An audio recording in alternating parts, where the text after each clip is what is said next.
Okay, I guess I'll start then. Well, first of all, I want to thank Sandra and Charles for having me back, and all of you. And this is such a wonderful group, and it's just such an honor to be back here and to talk to you a little bit more about Oriental medicine. I'm going to go a little bit more. I'm going to touch on acupuncture again, and I'm going to talk about herbs a little bit, and then I'm going to talk about medical Qigong, which is another modality that I do. And so I'll talk about all three of those tonight, and then I'm going to do a demonstration at the end of a medical Qigong session for those of you. So just so you know, my audience, how many here has had acupuncture? Okay, quite a few hands. How about use Chinese herbs? Almost the same. Sure you have. And how about a medical Qigong session from a medical Qigong practitioner? Okay, good. Okay. So you'll see tonight what the medical Qigong session is like. So I know there's a few new faces in here since my September lecture, so I'm going to do a little review on the history of Oriental medicine, because it's important that you understand how this medicine came to be. It's a big part of how we work today with the medicine. It's, of course, an ancient healing art. It's over 4,000 years old, and it is the oldest continuously practiced medical system in the world today. And today, over half of the world uses it as their healthcare system, over 60%. And in this country, I think we're up to about 10% maybe, or maybe a little bit more. But in the rest of the world, in Asia, you know, the majority of those populations use it as a healthcare system. It's also known as the emperor's medicine. And the reason why is that when thousands of years ago when this medicine started, the emperors were in rule. And they had their clans, and they wanted to, they pulled the best doctors out of China to be their doctors, of course. And so what they placed some demands on these doctors, and one of them was that they wanted to appear ferocious and strong so that no one would want to kill them. And they also wanted to have a big family so that they would appear bigger and stronger in their ruling efforts. So some of them had up to 100 concubines. And I know, can you imagine the energy needed? So, and they wanted to impregnate all these women, and this is very well documented, and this is well before Viagra.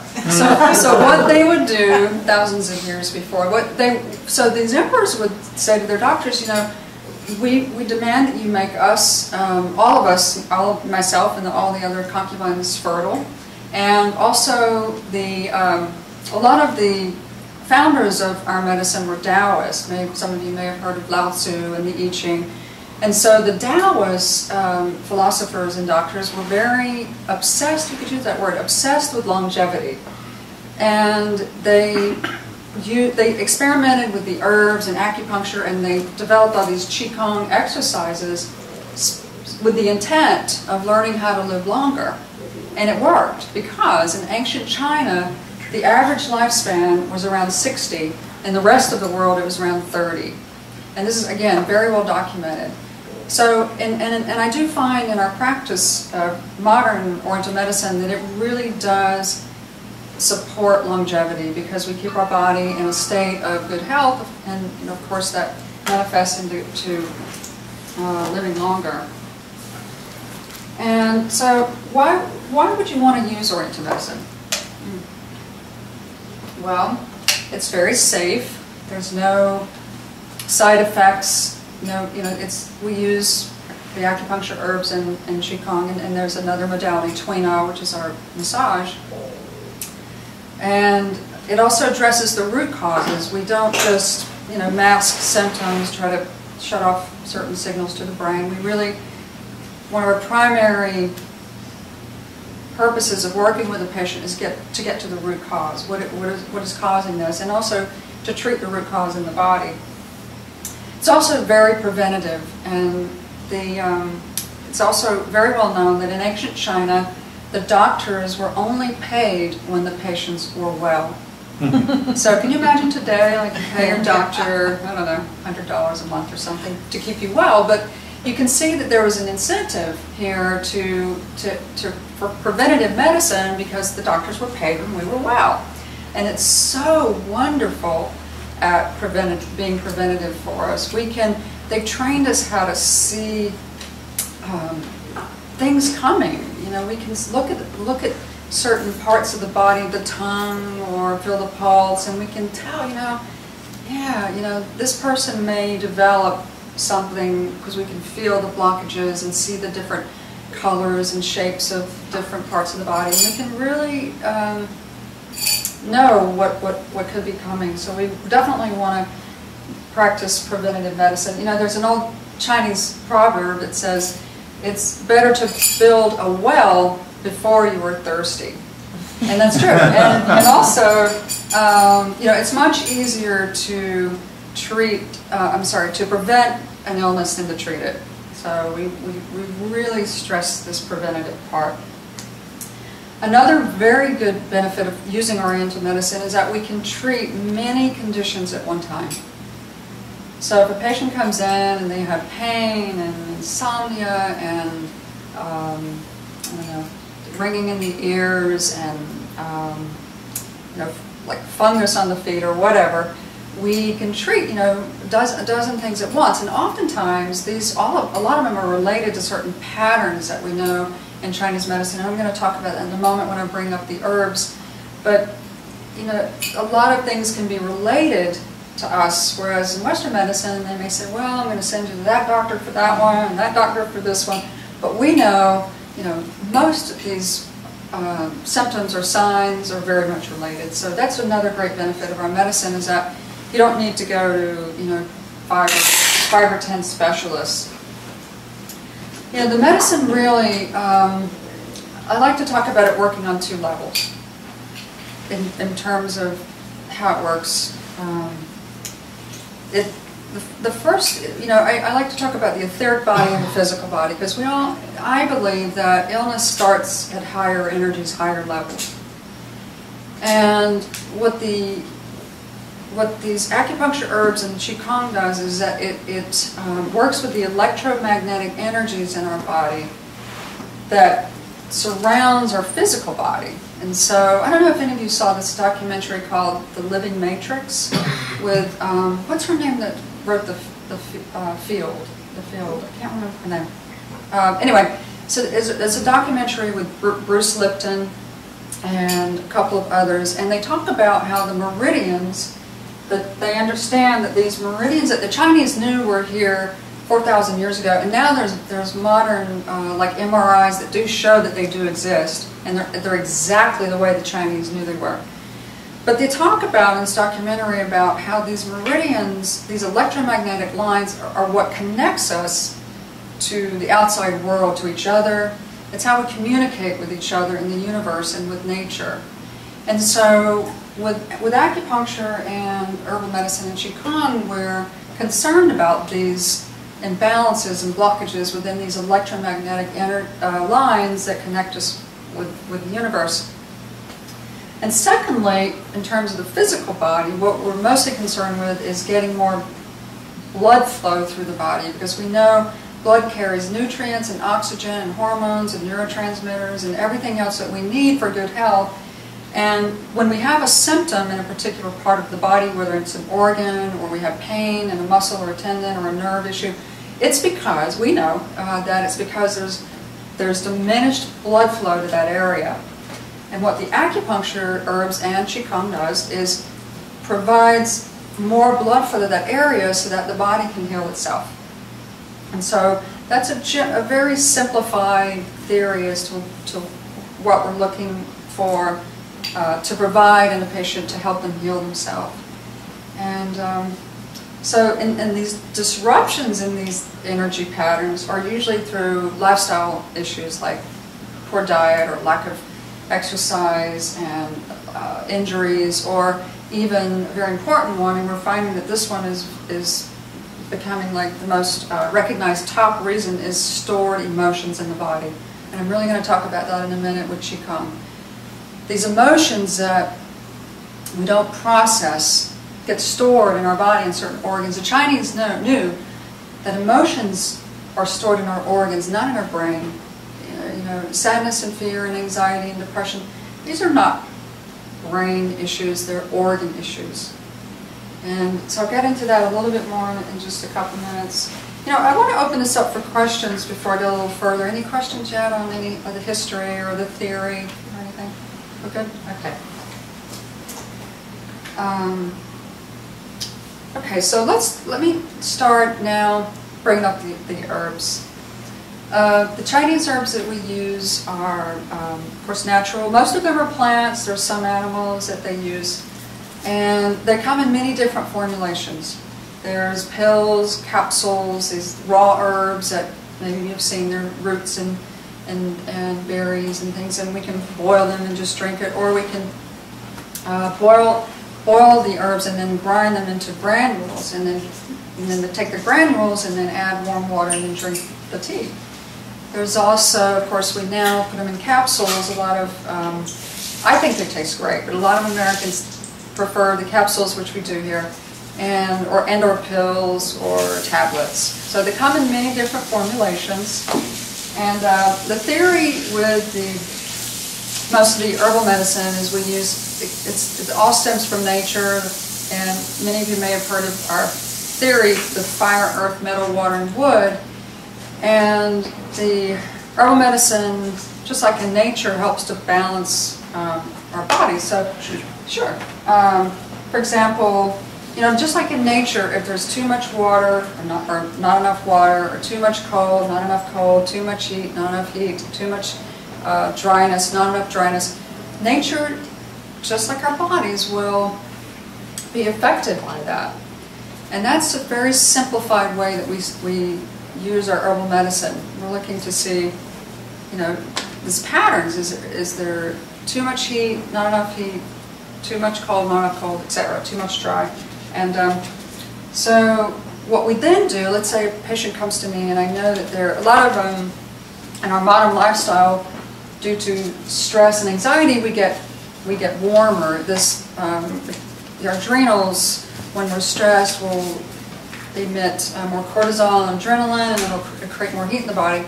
And so therefore we're going to use more cooling herbs. And some examples of too much heat in the body would be perhaps insomnia, or hot flashes, night sweats, acne, let's see, sometimes headaches. You know, so we would then supply the patient with herbs to balance that condition. So if they came in with too much heat, or too much, if they're too dry, we're going to choose formulas. Typically today we use formulas that then would balance the body in terms of that. So another example is if a person comes in and they seem to have too much cold conditions, and examples of those would be like stomach cramping, let's see, cold would be like fatigue. Oftentimes we're tired because our body's just too cool. And again, we're going to use more warming herbs. So it's kind of a simplified way of explaining it, but it's just like nature. We want to provide whatever is missing or whatever is out of balance in our body. And so another area of herbs that we use is to treat what we call blood stagnation. And our energy and our blood can get stagnant in certain areas, and that generally causes pain. And so we have herbs that move our blood to get it regulating better and more movement, and that lowers our pain. And so there's another one of the more well-known categories of Oriental medicine herbs is we have a lot of herbs that are antiviral. Western medicine has one. I think it's called Tamiflu. We have about, I don't know, a couple of dozen or more, and they treat all kinds of viruses, from colds and flus to herpes simplex, herpes zoster, which is shingles, chicken pox, measles, ear infections, sore throats, and cough. And so when a patient comes to us with any of these, what we think are viral infections, we're going to choose herbs to treat them, and we have amazing herbs for viral infections. Amazing. And yes? I just want to say that that's absolutely true, because we have an uncle who, we have a friend who's an acupuncturist, Dr. Oriental medicine, and who was treated by many doctors for shingles, and nothing worked. Yes. However, when he was not living here, she sent via my husband and I Chinese medicine pills. I don't know what they were, but those pills absolutely got rid of the shingles. Yes.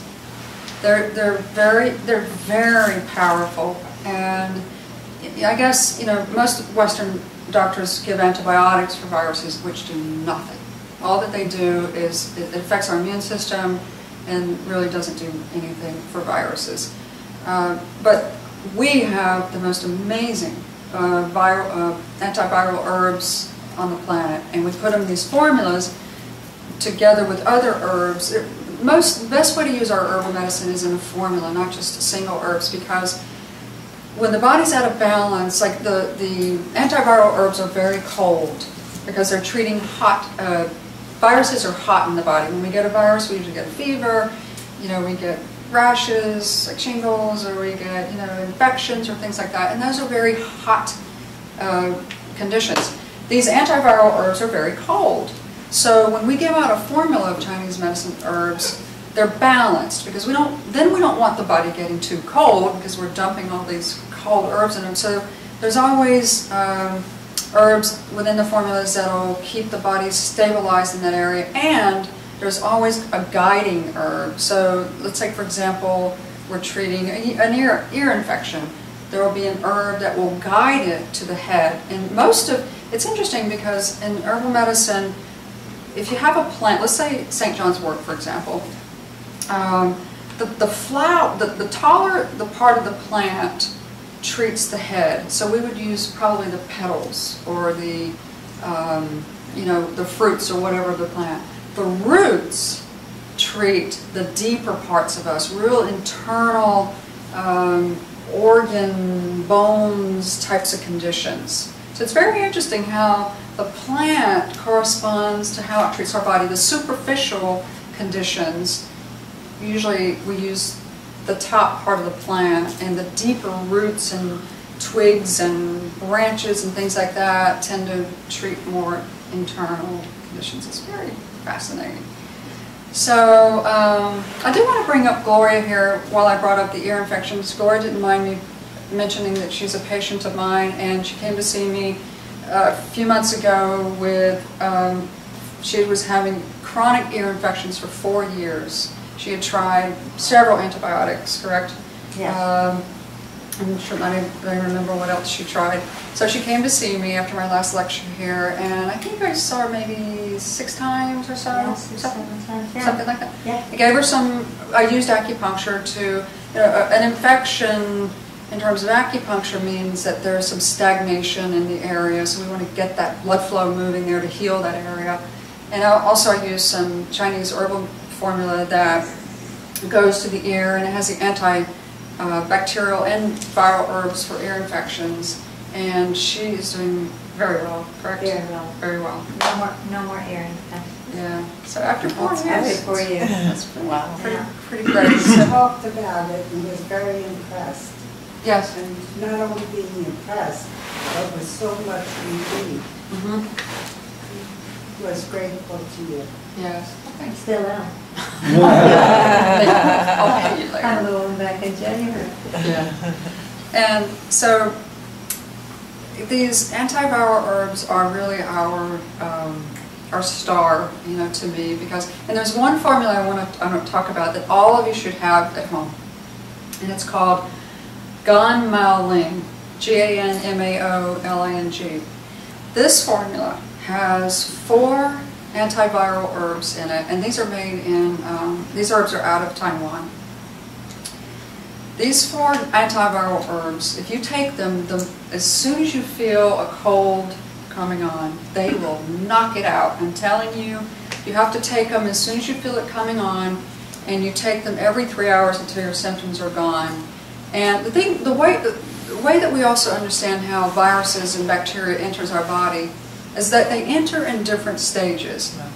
We know that with viruses, colds and flus of those nature, they enter our body through the nose, the ear, or the throat first. If we catch them there and use these antiviral herbs, we can knock them out very quickly. But if we don't, then the virus is going to continue to go in deeper and deeper, and it'll get into our lungs next. It'll go through the throat, into our lungs. And when it gets into the lungs and we get a cough, then it's a much deeper, now it's in an organ. And as I mentioned earlier, you know, the deeper something is, it might, well, the deeper a condition is with our organ systems or bones, the harder it is to get back out. So we want to catch these viruses quickly. And even if, you know, someone had a minor ear infection, we want to get it quickly so that it doesn't get real embedded and chronic. So when you take this gonmaling, if you take it quickly, as I mentioned, and don't before your virus gets into your lungs, then there's no problem. It's just very, very quick. And I know this from many of my patients and also myself, so highly recommend it. You've taken it too, right? It works, yes. Yes, it works really well. So Where do you get you can get it through me.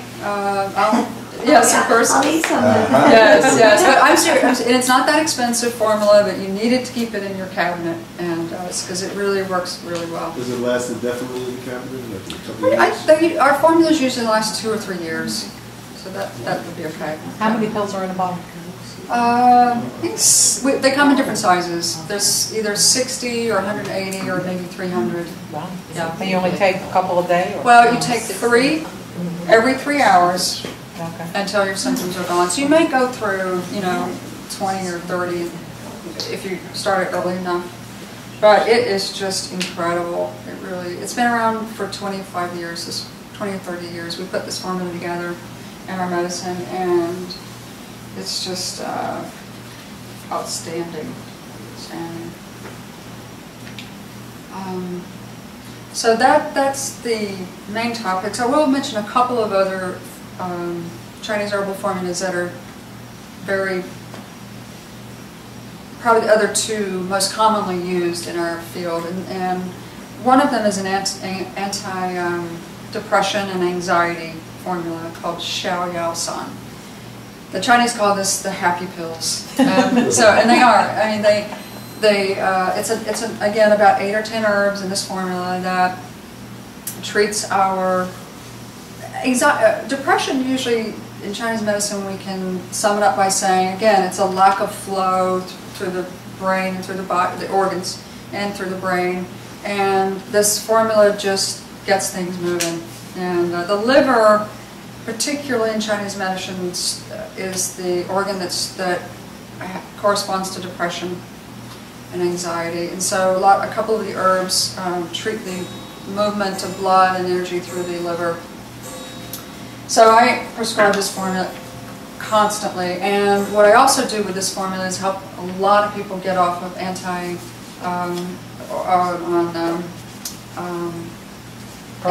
medications, thank you, like Prozac or, gosh, sorry, my mind's going blank, but you know all the ones that people are on. Paxil. Paxil, thank you. So the way this works is if a patient comes to me and they want to use our medicine and get off of these anxiety, depression drugs, we just wean them off. And I like to work with MDs if they're willing. Some of them are. And what we do is we have their psychiatrist or MD start weaning them off while we build up their system with these herbal medicines and acupuncture, and it works beautifully. We can it's like this natural, you know, getting them onto our medicine. This is just an incredible thing that we're able to do with our herbs. Yes. What's the name of that? Xiao Yao San, it's Xiao. Unlike Western YAO. Unlike Western pharmaceuticals, SIN. you say that these things cure the problem and not just treat it, because obviously with pharmaceuticals you constantly have to take this to treat it, Yes. and then resolve the problem. But these Yes. might resolve the problem. We are treating the root cause. Okay. Now, I also look at lifestyle. Okay, why did this happen in the first place? So we want to address that. But it is treating the root cause of the anxiety or depression, getting those organ systems better blood flow and movement. But of course I want to understand, well, how did this happen in the first place? And let's talk about that. Oftentimes it's as simple as getting somebody exercising, or not as much sugar, or you know, maybe it might be a relationship issue or something like that. But oftentimes I think, especially I'm finding a lot of younger people are getting on these medications. I think just they don't know what else to do. You know, it's like, you know, when we're younger, there's a lot of energy in terms of having your peers like you, and there's a lot of pressure, and they just, a lot of times these kids are going on all these medications, and our medications are much, or herbal formulas are much better for adults and younger teenagers. You see these TV commercials and all the contraindications of Yes. Western medicines. This is worse than the disease that, you know, they had to deal Yes. with. Mhm. I would assume there wouldn't be that problem with it. Well, no, Chinese, okay, I will say that you do need to go to an experienced herbalist, because we can make conditions worse if we don't give the right formula.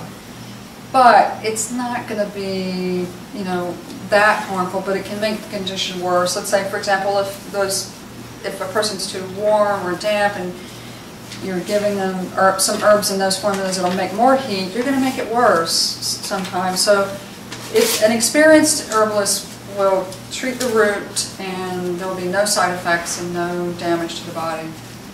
Absolutely. It's kind of it's a wonderful process to help people to wean them off of Western medicine, drugs, pharmaceuticals. Yes. What about for thyroid issues?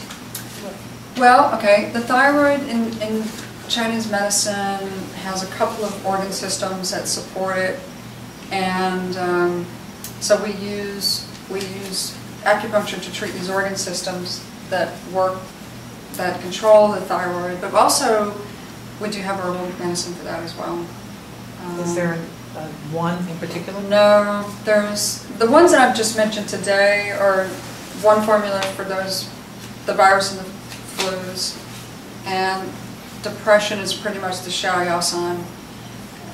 Most other conditions are going to have 2 or 3 formulas that could treat it, because if a person came to see me with insomnia, there could be 5 different patterns that is causing the insomnia, for example. And the thyroid, there's 4 or 5 different functions of the thyroid. It could be the hypothalamus or just the thyroid itself. So we try to figure out, well, where is it breaking down? You know, if we just speak in Western terms, is it the T3 or T4? Or, you know, where. I also do functional medicine as well, which I read lab tests and try to figure out where, for example, the thyroid may be breaking down, and then just addressing that issue. It may mean that you just need some selenium, or sometimes that's just all we need, or iodine. I know 2 different people who are on Synthroid too, and they Yes. hate it. Yes. And they make these people that were formerly skinny very heavy. Yes. Yes. How do you? Well, okay, if a person came to me with a thyroid problem, I'm going to figure out their pattern, you know, because again, with thyroid it can be several different patterns. They may have too much damp heat, or they may have too much cold. Oftentimes hypothyroid is a excess cold condition. That's why they tend to run cold and they put on a lot of weight, because when our body's too cold, our metabolism's lower and we're not really burning calories. So different thyroid conditions are going to have different patterns in Chinese medicine. We don't just have, like a lot of Western medicine has one medication for thyroid, period, Synthroid or Leptoid.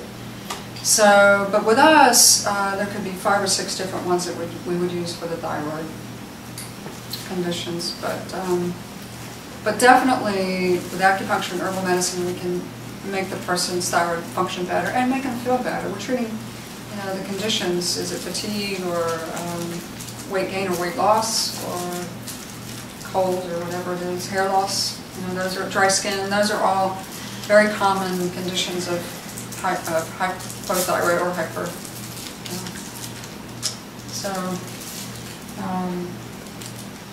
Okay. The last formula I want to mention is called Liu Wei Di Huang Wan. And this is Yeah, I know, right?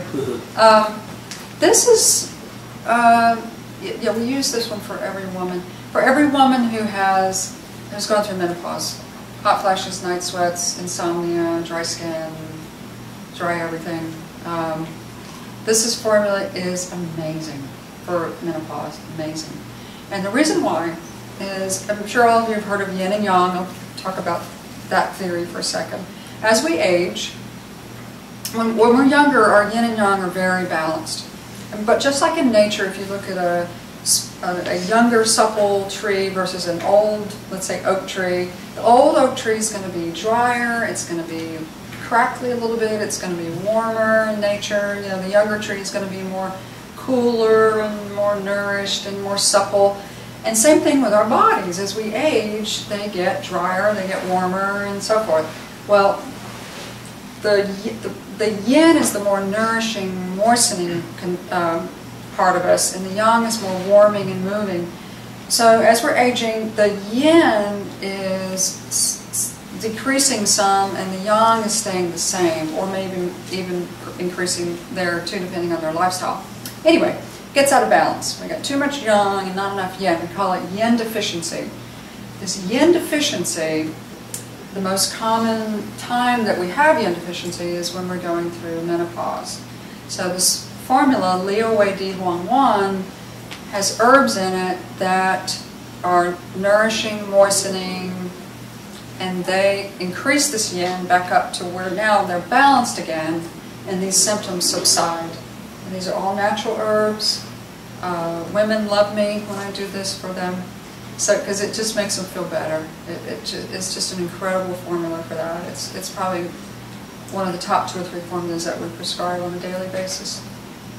And so these are just 3 examples of how we use the Chinese herbs to help us correct these conditions or imbalances in our body that are just safe, effective, with no side effects at all.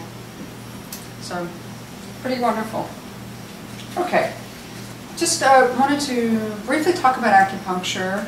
As I mentioned, these meridians here, we use the acupuncture needles along them to provide better blood flow, and this is incredible medicine for pain. It's our bread and butter. Probably 70% of all our patients are coming to us for pain.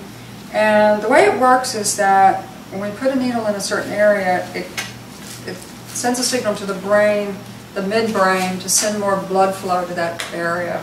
So after a series of treatments, let's say you have low back pain, and we don't treat I do a balance method. I don't treat the body part that has pain, and that's a good thing because oftentimes it's sensitive, and so you don't want to be sticking needles in it.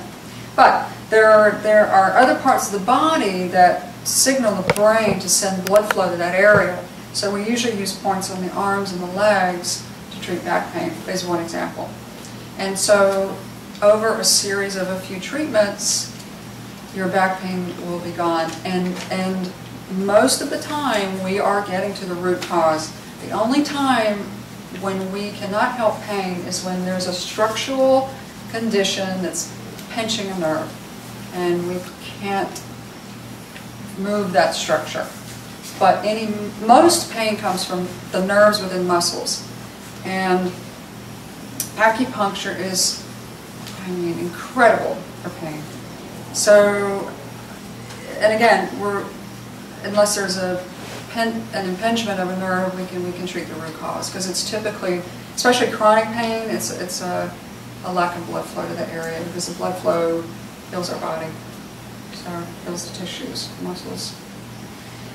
And I wanted to mention that I do 2 different styles of acupuncture. I mentioned this in my last lecture here. I lived in Japan in the 1980s, and I became very, very much, their culture resonated with me a lot, and I learned a style of acupuncture that they do. In Japan is one of the few countries in the world where you can be blind and be an acupuncturist. And I know, it sounds fun, right? And so what they discovered 500 years ago when these blind acupuncturists started developing their skills is they found that because they weren't sighted, they didn't want to stick needles in the body, but what they discovered was that by holding needles just over the physical body, just sometimes barely touching the skin, but most of the time we don't touch the skin, they found that that was more effective. So it's kind of working, it is working at the etheric body.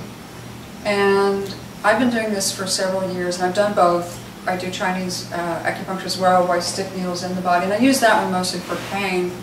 But this style of acupuncture works at the etheric body, where the energy is much faster and it's much more effective. So what they trained us to do is to feel the pulse and the radial pulse, and to determine which meridians were out of balance, which were low, some of them were high, and then you stroke the meridians to find where the alive acupuncture point is, because they taught us how to feel the energy above the skin. So once we're on that alive point, we bring in the needle, hold it just over that acupuncture point for maybe 12 seconds or something like that, until we feel the energy shift under the needle, and then we pull it out, go back, check the pulse. Did that change? Those shifts change? If they did, great. If not, go back and do it again, or do another point or so.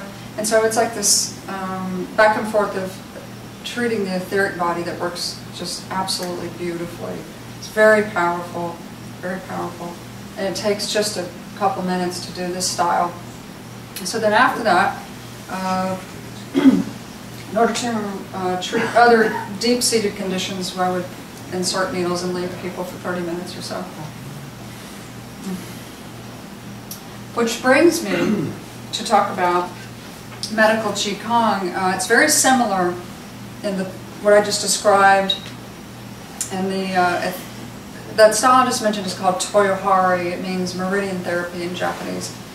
And Qigong, for those of you who don't know, is another modality that we use, and medical Qigong is a modality that where practitioners of Oriental medicine are trained how to work at the etheric body to remove mostly stored emotions. This modality, medical Qigong, is superior in getting those stored emotions out of these organs.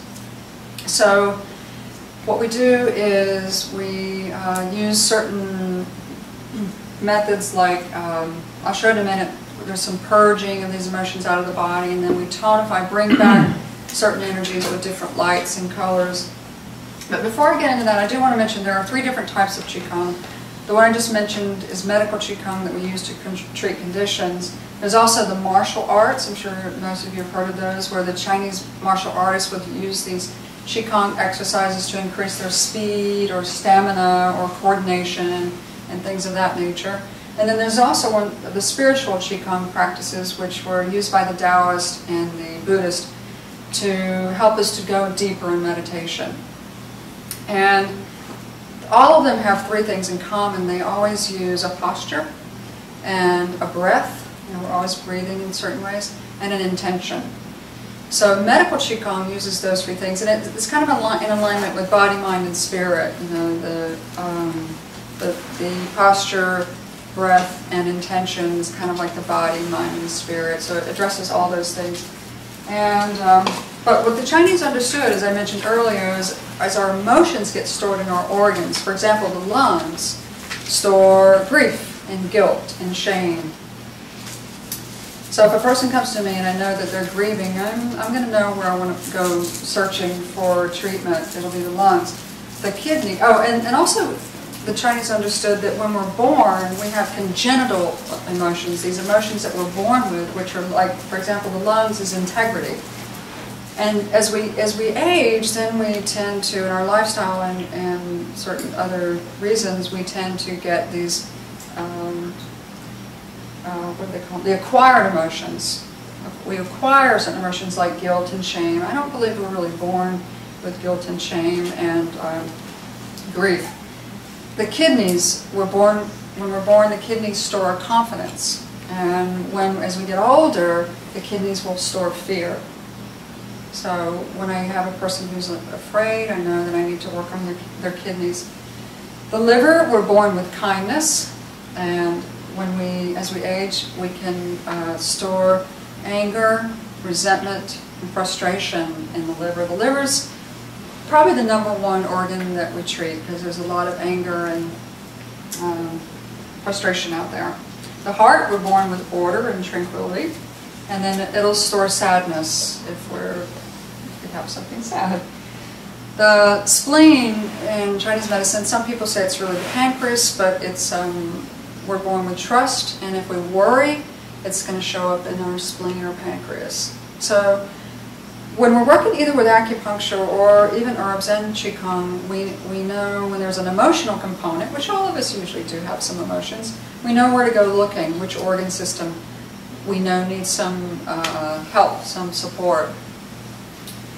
And the way that we use a medical qigong in this is by, let's take the liver for example. And I'll give you an example of how I used this recently in a patient of mine. She came to see me, we were using acupuncture. She was a younger woman, but she was in Desert Storm, and she came back with a tremendous amount of anger, and she would tell me of how it was showing up in her life, and she really wanted to work on that because she knew it wasn't a healthy emotion. So I did acupuncture, and it was okay, you know, it would help, acupuncture helped her with other things that were going on, but the anger was still there. So I asked her one day, do you mind if I do a medical qigong session on you? Let's see what we can do. And I did. And after that session, she reported to me that she felt a tremendous relief of anger out of her body. And the way that we do this is, you'll see in a minute, I'm going to do a demonstration, but we purge, we kind of, first we scan the body to see, they train us how to feel where there may be blockages, you know, we scan the body. And then we purge, we pull out these emotions at the etheric body. We sometimes touch the physical body some, but mostly we're purging, getting these emotions out, you know, just getting them out. And the Chinese also understood that sound, you know, everything is a vibration. And sounds can help break up these emotions out of our body. So they discovered after thousands of years of using these exercises that certain sounds break up the emotions out of different organs. For example, the liver is shu. Usually we say it at a deep, like shu, you know, to feel the vibration. And when we direct that vibration at the organ, it'll support pulling that emotion out of the body. And so we use our hands and the sounds to get out the acquired negative emotions.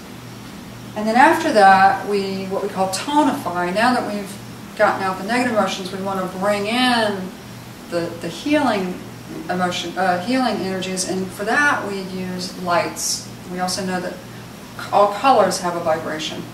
And the Chinese understood that every organ system had a different color that corresponded to it. Again, going back to the liver, it's green. So if I'm treating the liver, I'm going to use my hands and the word shu to help break up the anger, resentment, or frustration. And then when I'm finished with that, then I'm going to bring in the color green. Usually it's, it's like a medium color green. Bringing that light back into the organ to now, that light will help support the healing of the liver back to its natural state. And then once we've done that, then we kind of we've disturbed the etheric body, so then we just kind of regulate it, make it all nice and smooth. So that's how we use another modality, medical qigong. I have been trained in this, and we can go all the way up to a doctorate degree from China. The other thing, you know, I want to mention is the training that I received in this country was the same training that is from Shanghai. There's a university and a hospital there that all they do is medical qigong. It's these medicineless hospitals where they just use qigong to heal people. And I have that same training today, which has been an honor that they were able to bring this over to our country. And you know, so you can go to China and just get that as your medicine, which is pretty awesome. So, where does that university exist in this country? Well, the headquarters is in Palm Springs, California, but there's 2 instructors here in Florida that are teaching it. One is in Hollandale and one is in Gainesville. There's an acupuncture school there, and so it's an incredible teaching to be able to receive.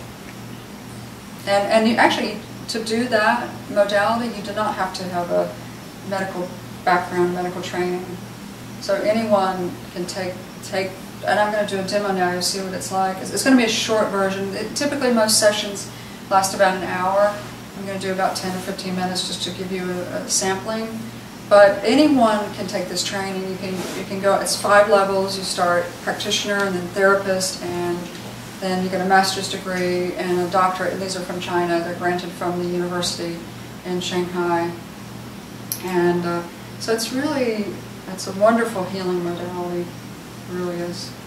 Because I tell you, stored emotions are, in fact, in that, well, no, that's another documentary, but there's a lot of hard science now coming out that's showing that our emotions are top cause of our poor health. And so we do want to address them in every way we can. And so, any other questions? Wow, am I that good? I can tell you everything. I'll make a comment sort of related to what you're saying. If you ever need a good cough syrup, don't go to the drugstore. Go to the Chinese supermarket. Yeah. It really works. We do have great cough syrups. We do. That's the only one I use. Really?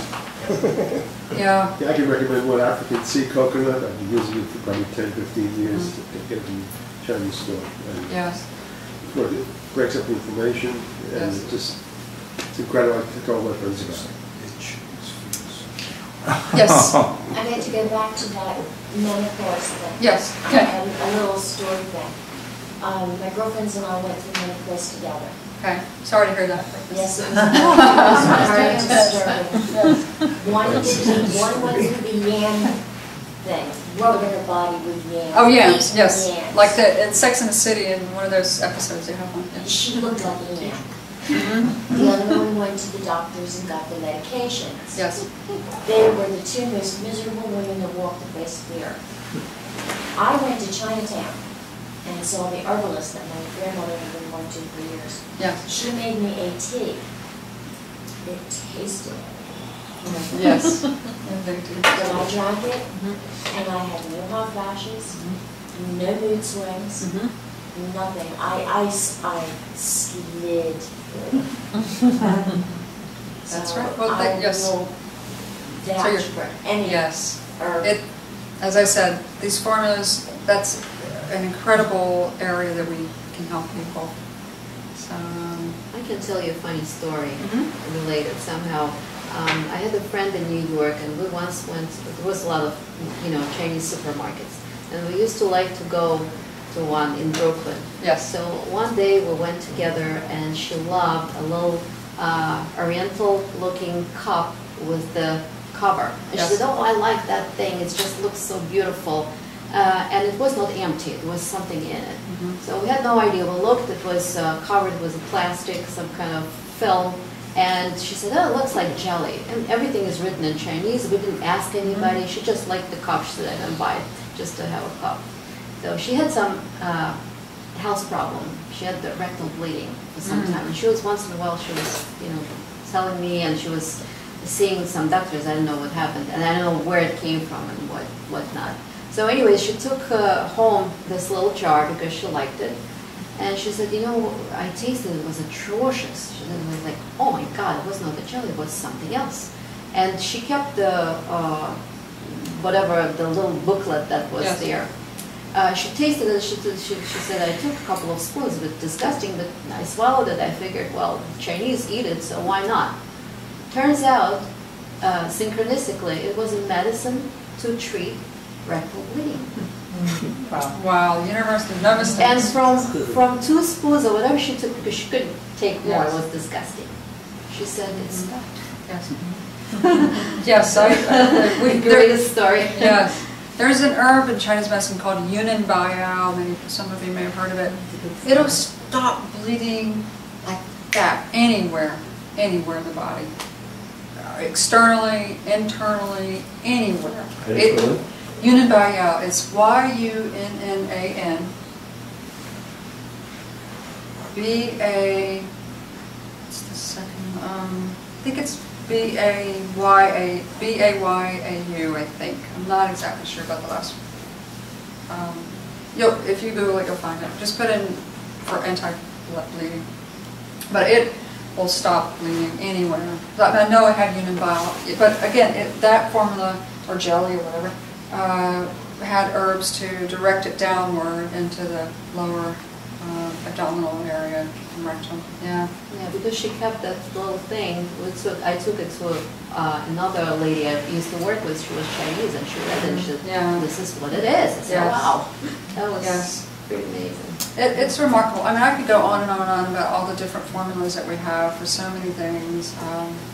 It's just, and they do, I mean, these are real roots and they don't taste great, but hey, I mean, once you just get it down, we can encapsulate it too, which a lot of times we do that. But yes. In some cases, when the body's bleeding, is it good to stop it? It is in some cases. I'm saying in some cases, might that be not too good? Good point. And actually, we do have another modality we use, which is bloodletting, which is an ancient formula. How do you know when you want to stop the bleeding or let it continue? It depends. I mean, like for someone who has diverticulitis and they have an ruptured, polyp, we want to stop it.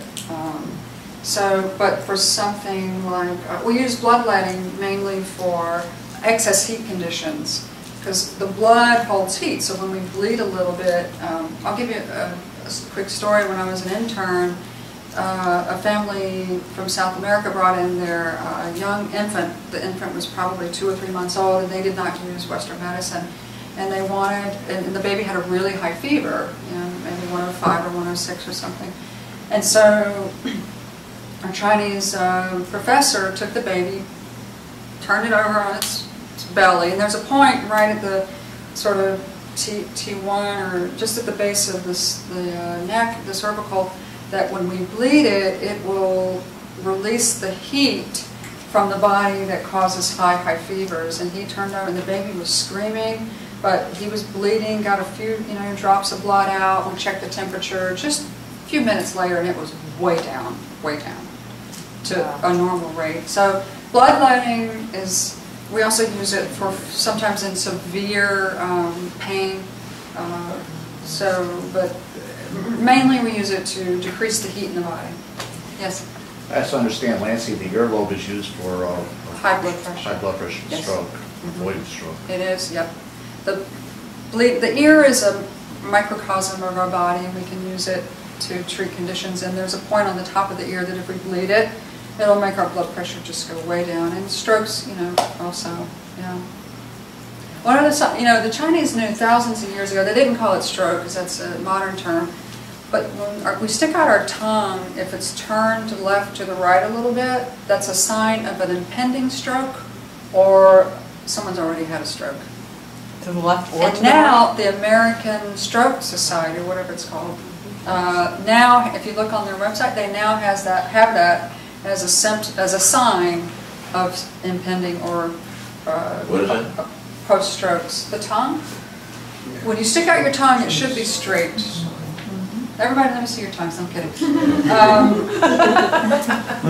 But if it's curved to the left or to the right, it could be. Now, not always. Please don't panic if your tongue is turned to the left or the right. But it could be a sign of an impending stroke, or someone who's already had a stroke. It could be turn left or turn right. Do you deal with that as well? I'm sorry? Do you deal with that as well in terms of somebody who, has that ever happened to you, if somebody came and they were about to have a stroke? Well, yes. I mean, that was one of the, when I mentioned earlier about being preventative. If I see a person's tongue like that and I know it's not a structural issue, my signs are going to go up. We've got to look at this. We have to look at their lifestyle. What about wax buildup in the ear? Wax, we would call that damp heat, and the person, their condition would be what we call excess damp heat, and we would treat them accordingly with herbal medicine to clear, not only in the ear, but to clear it all out of the body. And I would do some local points on the ear just to keep better blood flow. What kind of herbal medicine? for that? Yeah, that's what I have right Oh, now. you do? Okay. Well, okay, there's a formula I use, and talk to me later, I'll give you the name of it. You could probably get it on your own. I don't remember the name of the exact herbs in them right now. You have to tell me in my right ear because I can't hear you. Okay, I'll tell you in my right ear. Okay, yes. Then you mentioned the ears, it connects to everywhere else in the Yes. body. Does it behoove all of us then to study a little acupressure or shiatsu to work on ourselves? Well, help us you know what, if you were to, self-treatment? yeah, sure, if you were to massage your ear every day, that would be great for your health, just like, reflexology. But yes, there's, every part of the body is reflected in the ear. Every part of the body is reflected everywhere. Yeah, really. So, Everywhere. I mean, this is the amazing thing about our so body. what about Van Gogh when he cut his ear off? Did that affect his health? Sure. Well, yeah, we don't He went condone. crazy. Yeah, that's right, he did. But then he wrote beautiful music after that. Van Gogh? Oh, yeah. Oh, I'm sorry. I was thinking of something else. Painting, sorry. I went on another track with Beethoven. Right. Well, we don't condone, piercings and tattoos and cutting body parts because it's affecting every body part reflects the whole. We can treat everything in the ear. We can treat everything in the abdomen, in the hands. The Koreans, their style of acupuncture is all they do is hand acupuncture. You said something about tattoo. Yes. Tell me the reason why you wouldn't want to do a tattoo. Not Okay. that I have any, but I know somebody let's that see. wants to get one, and I'm trying to convince them not Okay. to. My son. These meridians, yes, your son, okay. These meridians are electromagnetic lines running through our body, and they also promote our blood flow to certain areas. So they're very important. They follow vessels in our body, and they're very important for good health. If all of these are flowing well, we have good health. So when we put, I don't want to call it poison, but dyes are toxic. They're not, I don't think they're natural. Maybe there's some natural inks and things from the squid or whatever in them, I'm not sure. But I know that most of it are chemicals. And either way, if it was natural, it wouldn't matter. It's still going to disrupt the flow of blood and the flow of energy through the body on that meridian. Because you're going to hit a meridian. That exactly, yes, absolutely. And also with surgeries and scars, if we have scars across them, that also stops the flow. And when we see scars, we try to work with them because we know we need to support that area. Yes, Dave. Well, wouldn't it be more than just the toxicity of the ink? You're damaging body parts, which we're now learning are not sitting there on their own. They're not isolated. Right. They are connected to everything else. Absolutely. So somebody who has these big, huge tire rims in their ears. Yes. I mean, if the ears are so full of sensitive points that affect everywhere in the body, if you can come along from a benevolent point of view and affect changes by, touching or stimulating those areas, would not the malevolent aspect of doing some horrible damage to those areas Right. reflect? That's another good point. Every part is connected to the whole. So you are affecting the whole. What do you do with the eyes, which I understand have about a dozen meridians running through? Which one? The eyes. Yes. So, I mean, how do you treat those when you have all these different meridians crossing there? How do I treat them? Yes, I mean, what do you do for the eyes? For eyes. Well, there's the main meridian that runs around through the eyes is the liver meridian. That would be the first thing I would address. But there is, diagnosis through the eye too. If, let's say, someone has a severe infection on one part of the eye, we can determine which organ system relates to that part of the eye and then treat that more. But when I treat eyes, I treat the 3 or 4 meridians that do run through them. Just distal points usually, not local. Although the Chinese, for blind people, will put them through the corner of the eye and try to help them. But it's actually, acupuncture is very effective for the eyes, very effective. So, yes. Some of my contemporaries are having a lot of dental problems as they reach our ages. Yes. And one treatment, I don't know if Oriental medicine has succeeded in preventing the dental problems that Western people have, or Or they have similar complaints or what? Well, you know, I guess dental problems, again, is going to be a lot of excess heat in the gums, and so we would address any kind of dental issues with our herbal medicine to address the excess heat. But again, we want to look at the root cause. Why is this happening? But yes, we do treat. In fact, we also do, some of you may have heard, we also do anesthesia work with dentists to help people who don't want to get the gases. We can do it for pain. Yeah. It's like a specialty now that we're getting into. Yes? I had earwax removed with ear candling. What do you think of that? That's a good question. I went for an exam and she said you lose a little wax, so I just had them. Did it help you? Do 3 candles each year. Did it help? Yes. You can see the wax. Yeah. I tried that yesterday. You don't do it yourself. Yeah. Until you have it done, you don't realize what's in the ear canal. I mean, the bacteria and all the microbes and things. They're just wax because it's like, you know, things that flew in though. You didn't wear them. You know. I've heard both positive and, you know, not so positive results from ear canneling. I don't do ear canneling, but what I do is the acupuncture and herbs, which, as you heard from Gloria, works really well for infections, but also for earwax. Yeah. Yes. I have a question. Not a question. Okay. You were talking about the blood letting and Yes. how it lowered the body temperature. Yes. Okay. Say these young girls that are cutters. Oh, God. Oh, yes. Okay. When they cut, they feel relieved. They feel less stress. They feel relaxed. I know what they're doing is wrong, but are they actually doing something similar to? Yes, I believe that. Because when we lose blood, our temperature lowers, and anxiety shows up in our body as excess heat. So what they're in essence doing is they're temporarily, and of course in a non-healthy way, temporarily lowering the anxiety in the body.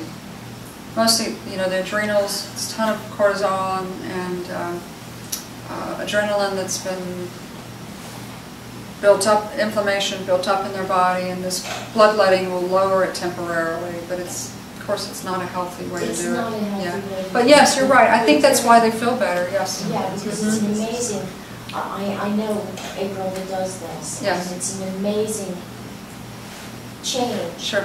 You know, from one point to the next where she's anxious and then all of a sudden she's calm. Yeah, I would encourage her to keep seeking holistic treatments. I do.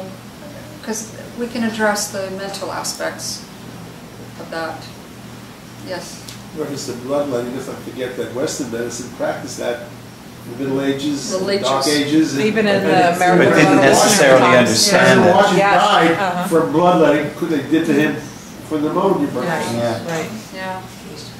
Because they didn't necessarily understand it. It's almost like they learned it from somebody else and just took it the wrong way.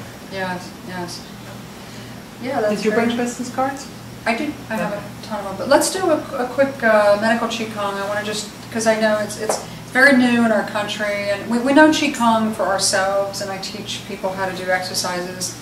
But this is to this country, a new modality that's coming around. I want you all to understand it so that you can, you know, if you choose to use it someday in your choices of holistic medicine.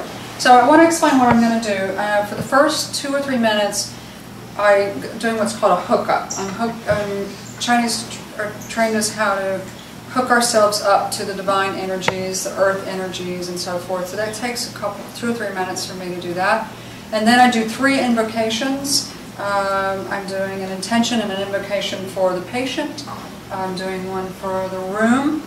And also, when I'm hooking up, I am sending energy into the room. So I do request, you know, support and quiet during this process. And then thirdly, I do an invocation for myself as the conduit for the healing energies to come through me. And after that, we scan the body to feel where we might feel certain imbalances, hot, cold, bumps, or depressions. And then I go down and hold the ankles, and they trained us how to send our energy up through the body, kind of like a sonar. And when it comes back, we can see where there might also be some imbalances. So that's the second part of the scanning. And then I put white light through the patient's crown chakra or top of the head. And then I start the healing of a few organs. I'm going to do probably the lungs and liver and kidneys, which will be a nice little balance. So I'll be purging, as I talked about, and then bringing in the different colored lights to heal the three different organs, and then, you know, just regulating them after that. So I need a volunteer. Anybody? Okay, come on up. Okay, let me just move this table out so everybody can see. Okay, thank you, Charles. I want to find my will, right? Yes, Let's see, I think that's good. Everybody will be able to see. Yeah. Good for the camera? Yeah. The table's a little wobbly, you may fall off, is that all right? Yeah, that's fine. It's not on right. It's not. Don't want to disrupt You're not the going to feel. die. You think it's the carpet? I think so. Hey, Charles, you're short on one leg. One leg, you don't have the black thing. Oh well. That's right, That's yes. probably okay. What's your name? John. John, that's right. Come on, Do John. a piece of carpet or something Well, and shove it I think in. there was a little.